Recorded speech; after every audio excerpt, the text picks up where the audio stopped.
श्री भक्तमाल कथा सुनने वाले सभी श्रोताओं को जय श्री कृष्णा, राधे राधे। आज हम बावन भगवान की कथा सुनेंगे।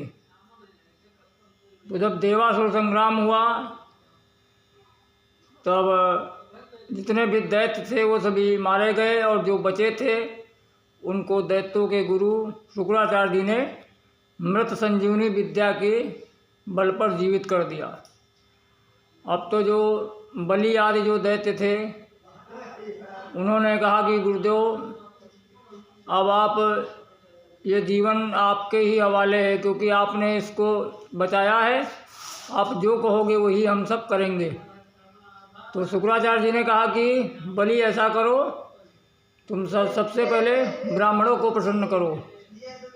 तो बलि ने ब्राह्मणों को खूब दान दक्षिणा दिया और विधिवत खिलाया पिलाया। ब्राह्मणों को खिलाने पिलाने में, खुश करने में समय नहीं लगता है। बढ़िया मालपुआ रबड़ी खिला दो और दक्षिणा पकड़ा दो तो जो ब्राह्मण है तुरंत ही आशीर्वाद देते हैं, और तो आशीर्वाद की जड़ी लगाते थे। श्री वर्चस्य मायु मारोग माँ विधात, इस प्रकार आशीर्वाद की वर्षा कर देते हैं।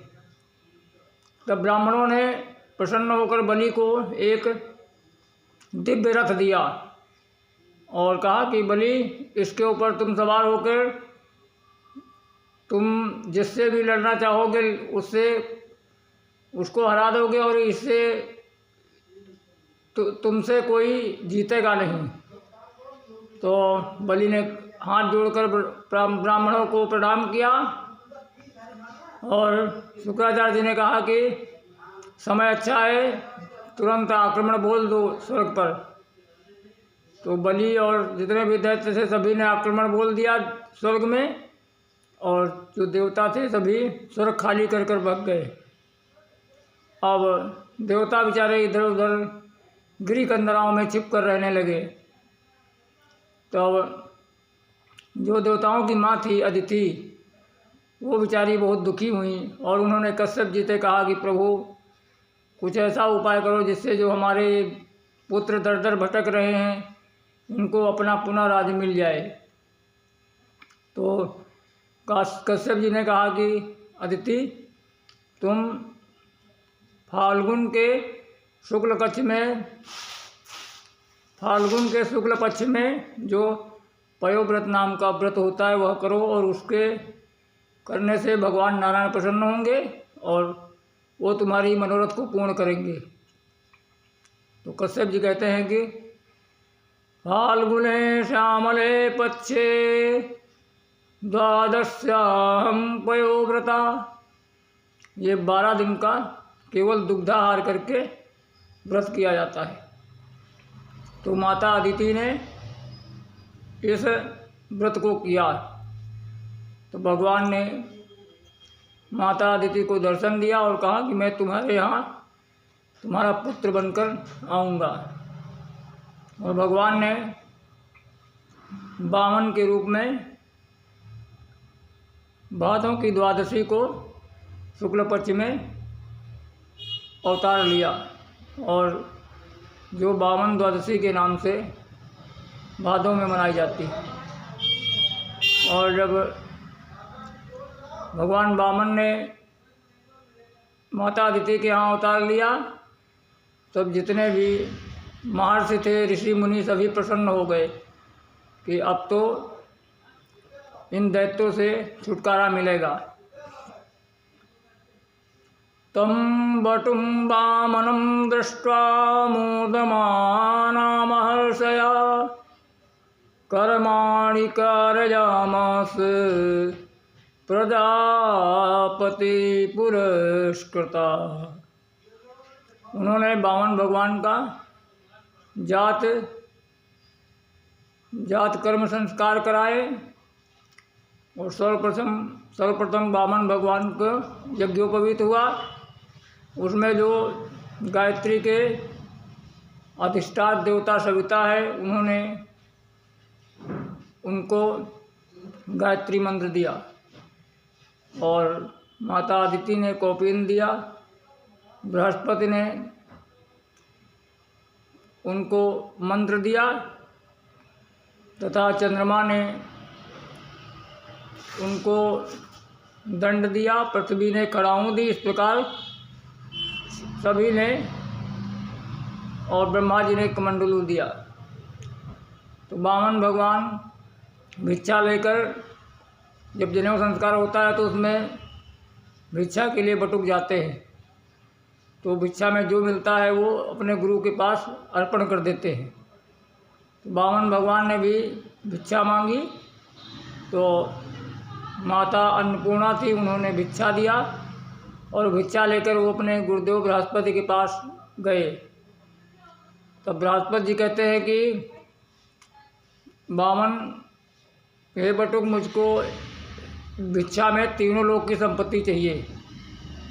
तो वामन भगवान कहते हैं कि गुरुजी, तीनों लोक की संपत्ति कौन देगा?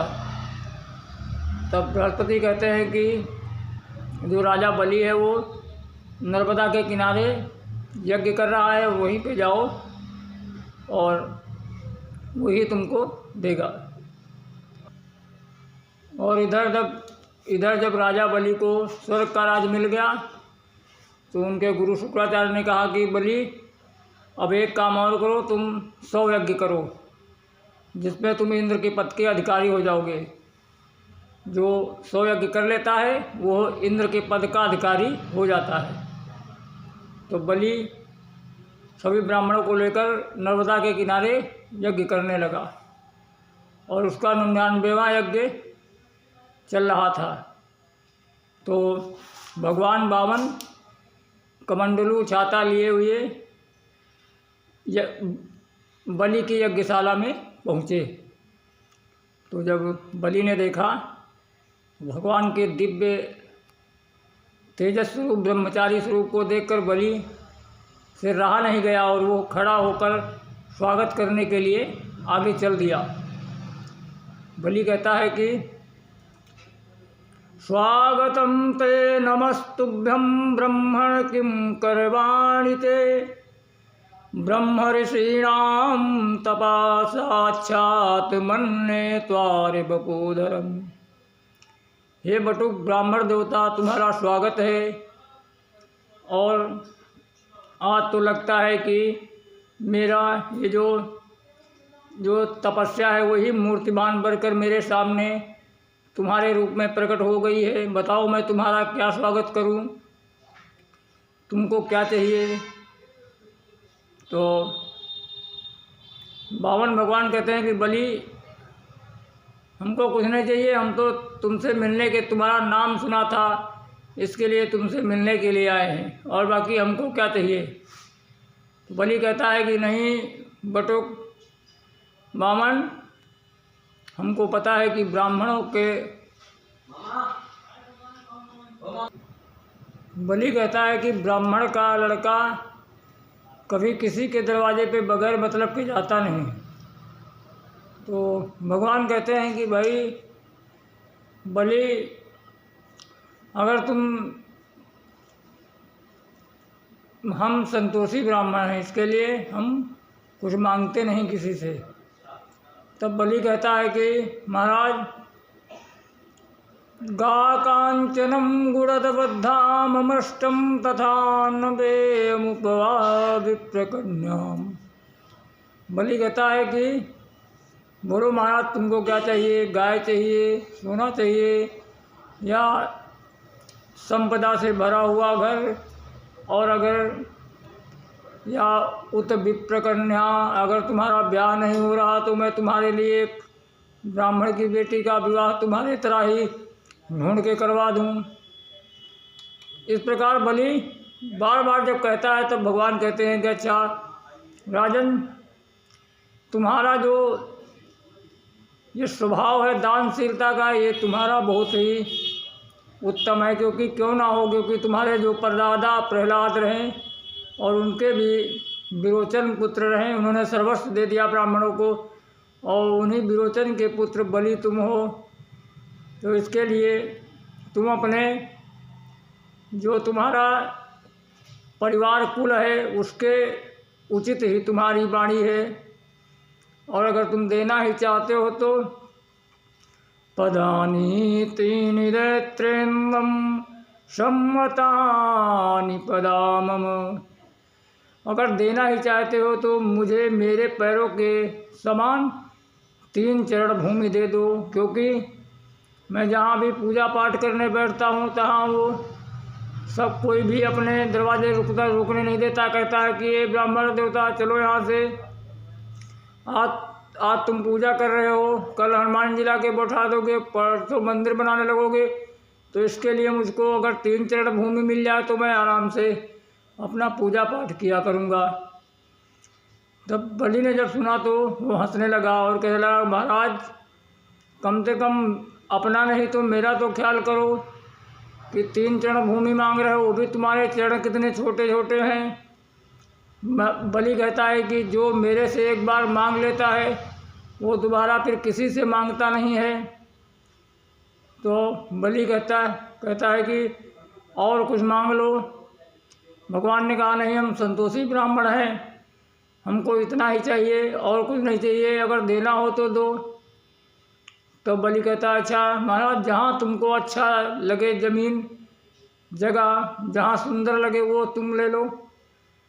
तब भगवान कहते हैं कि बलि मैं ऐसे दान नहीं लूँगा, क्योंकि बगैर संकल्प के दान नहीं माना जाता, इसके लिए तुम पहले संकल्प करो। और ये सब बातें शुक्राचार्य देख रहे थे। उन्होंने सोचा कि आज के पहले इसको कभी मैंने ऐसा देखा नहीं, ऐसे बटुक ब्राह्मण को। और मैंने प्रायः देखा है कि जजमान और पंडित जी में खींचातानी होती है कि इतना लेंगे और इतना देंगे। यहाँ तो उल्टा हो रहा है, यहाँ पे मेरा चेला बलि दे रहा है और ये ब्राह्मण ले नहीं रहा, कह रहा कि मैं इतना ही लूँगा। तब उन्होंने जो ही ध्यान से देखा तो उनको भगवान विष्णु का ध्यान में दिखे शुक्राचार्य को। तो उन्होंने कहा कि बलि सावधान। बलि कहता है महाराज क्या हुआ? तो शुक्राचार्य जी कहते हैं कि ये जैसे तुम ये 52 समझ रहे हो, ये 52 नहीं है, न ये 52 है, न ये 53, ये तो ये सबैरोचने साक्षात भगवान विष्णुरव्यया कश्यपादिति तेरजातो देवानां कार्य साधका। ये साक्षात भगवान विष्णु है और एक कश्यप और अदिति के यहाँ देवताओं का कार्य बनाने के लिए उनके पुत्र के रूप में प्रकट हुए हैं। और तुमने अगर इनसे कह दिया कि मैंने दिया, तो ये चाहे तो एक चरण में ही संपूर्ण तुम्हारी जितना भी राज्य है सब कुछ तुम्हारा एक चरण में ही नाप लेंगे। और फिर तुम जब 2 चरण 3 चरण की भूमि देने को कहा है, जब नहीं दे पाओगे तो तुम नरक के गामी हो जाओगे।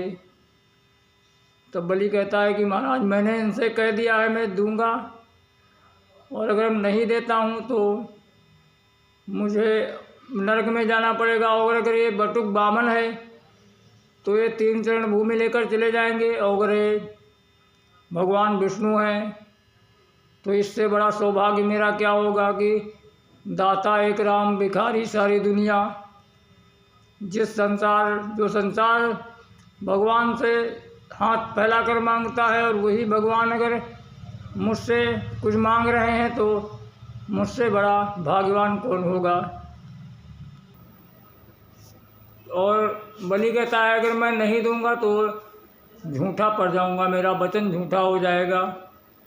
तो शुक्राचार्य जी कहते हैं कि और जब झूठा हो जाऊंगा तो मेरा जो यश है, मेरी जो नाम है, ख्याति है, वो सभी नष्ट हो जाएगी। तो शुक्राचार्य जी कहते हैं कि बलि अगर तुम 1 लाख रुपए कमाते हो तो उसमें अपने उनको 5 हिस्से में बांट दो, और पहला हिस्सा धर्म में लगाओ। धर्माय यशसे अर्थाय कामाय सृजनाय च पंचधा विविधं वित्तं यामुत्र च मोदते। शुक्राचार्य जी कहते हैं अगर 1 लाख कमाते हो तो 5 हिस्से करो और पहला हिस्सा धर्म में लगाओ, दूसरा हिस्सा यश में लगाओ, कोई कुआं, बावली, धर्मशाला आदि बनवा दो, और तीसरा हिस्सा अपने काम, अपने भोग के लिए भी खर्च करो, और चौथा हिस्सा अपने स्वजन सगे संबंधियों के लिए भी, क्योंकि जब धन संपदा बढ़ती है तो जो सगे संबंधी होते हैं उनकी भी इच्छाएं बढ़ती हैं, उनकी भी आकांक्षाएं बढ़ती हैं। तो इसके लिए चौथा हिस्सा स्वजन संबंधियों के लिए और 5वां हिस्सा अपने अर्थ के लिए, जिससे तुम्हारी जीविका बनी रहे। इस प्रकार अगर कोई भी मनुष्य 5 तरह के दान करके चलता है तो इहा मूत्र च मोदते, वो इस लोक और परलोक दोनों में भी अपनी ख्याति उसकी बनी रहती है। तो राजा बलि कहता है कि महाराज मैं झूठा हो जाऊंगा। तब शुक्राचार्य कहते हैं कि बलि, कुछ जगह में झूठ बोलने में भी निंदनीय नहीं होता। ये शुक्राचार्य जी कह रहे हैं कि किनसे झूठ बोलने में, तो स्त्री सुनर्म विवाहे च व्यत्यर्थे प्राण संकटे, गो ब्राह्मण हिंसायाम नानतम सात जुगुप्सिता, नानतम सात जुगुप्सितम, मतलब स्त्रियों से अगर झूठ बोल दो, कि जैसे स्त्रियां भाव प्रधान होती हैं, अगर कहीं भी जाती हैं, बाहर गई, कहीं भी कथा में गई या कहीं गई, तो उनकी निगाह कपड़ों पर ही रहती है, गहनों पर रहती है, और उसने देखा और घर में आके कहेगी कि अब थी ऐसा ही मैं भी हार लूँगी, और अगर तुमने उतने से मना कर दिया तो घर में खटपट हो जाएगी। इसके लिए कह दो कि अब की बार जो तनख्वाह आएगी वो तनख्वाह नहीं, तेरा हार ही लाऊंगा, तो उतने समय वो मान भी जाएगी और उतने समय के लिए वो झगड़ा टल जाएगा। और दूसरा, नर महास प्रयास में झूठ बोलने में निंदनीय नहीं होता। और तीसरे जगह विवाहे च, किसी का ब्याह हो रहा हो उसमें भी थोड़ा बहुत झूठ निंदनीय नहीं होता। और व्यत्यर्थे, जीविका के लिए अगर झूठ बोला जाए थोड़ा बहुत तो उसमें भी निंदनीय नहीं है।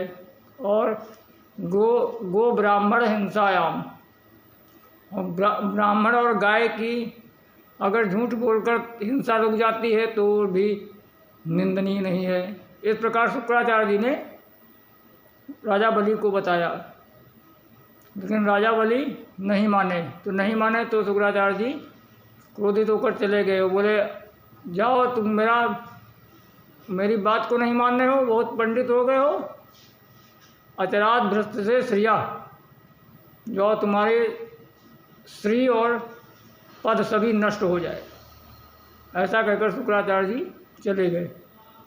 और जो ही वामन भगवान ने राजा बलि से कहा, भाई गुरु चेला में लड़ाई मत करो, देना हो तो दो, मैं चला। तब बलि ने जो ही हाथ में जल लिया और भगवान ने लंबा चौड़ा संकल्प पढ़ दिया। और लंबा चौड़ा संकल्प पढ़ के भगवान कहने लगे, अब देखो बलि मेरा नापना। और भगवान ने जो विराट रूप दिखाया, तो एक पैर से वो नीचे के 7 लोक, भगवान ने नीचे के 7 लोक, अतल वितल सुतल तलातल रसातल महातल पाताल, और एक चरण में ऊपर के भू भुआ स्व म जन तप सत्य, और भगवान के उस नख जो ऊपर का 7वां ब्रह्मलोक था, उसका ब्रह्मांड कथा फूट गया और वहाँ से भगवान के चरणोदक निकला और ब्रह्मा जी ने अपने कमंडलू में रख लिया। वही गंगा जी के रूप में गंगा जी का अवतरण हुआ। अब तीसरा चरण, 2 चरणों में समस्त भूमंडल भगवान ने नाप लिया। तो अब तीसरा चरण बोले कि बताओ बलि, तीसरा चरण कहाँ रखे? तो राजा बलि कहता है कि भगवान ये बताओ, धन श्रेष्ठ होता है या धन का मालिक? भगवान ने कहा धन का मालिक श्रेष्ठ होता है, क्योंकि उसी का धन होता है।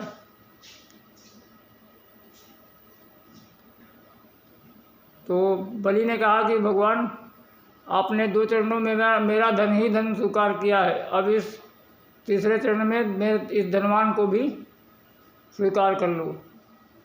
और कहने लगा, पदम तृतीयम कुरु शीर्ष में निजम, तीसरा चरण प्रभु मेरे मस्तक पर रख दो, शीर्ष पर। तो भगवान ने बलि को ऐसी जब बलि ने कहा तो भगवान प्रसन्न हो गए और भगवान ने बलि को आशीर्वाद दिया और उसको कहा कि बलि, अब आगामी मनमंत्र के तुम ही इंद्र बनोगे, तुम्हारा रिजर्वेशन पक्का हो गया है और तब तक तुम सुतरलोक में दिव्य स्वर्ग की तरह भोग है, वहाँ भोग करो। इस प्रकार भगवान ने बलि को अभयदान दिया। बोलो वामन भगवान की जय। जय श्री कृष्णा, जय श्री राधे।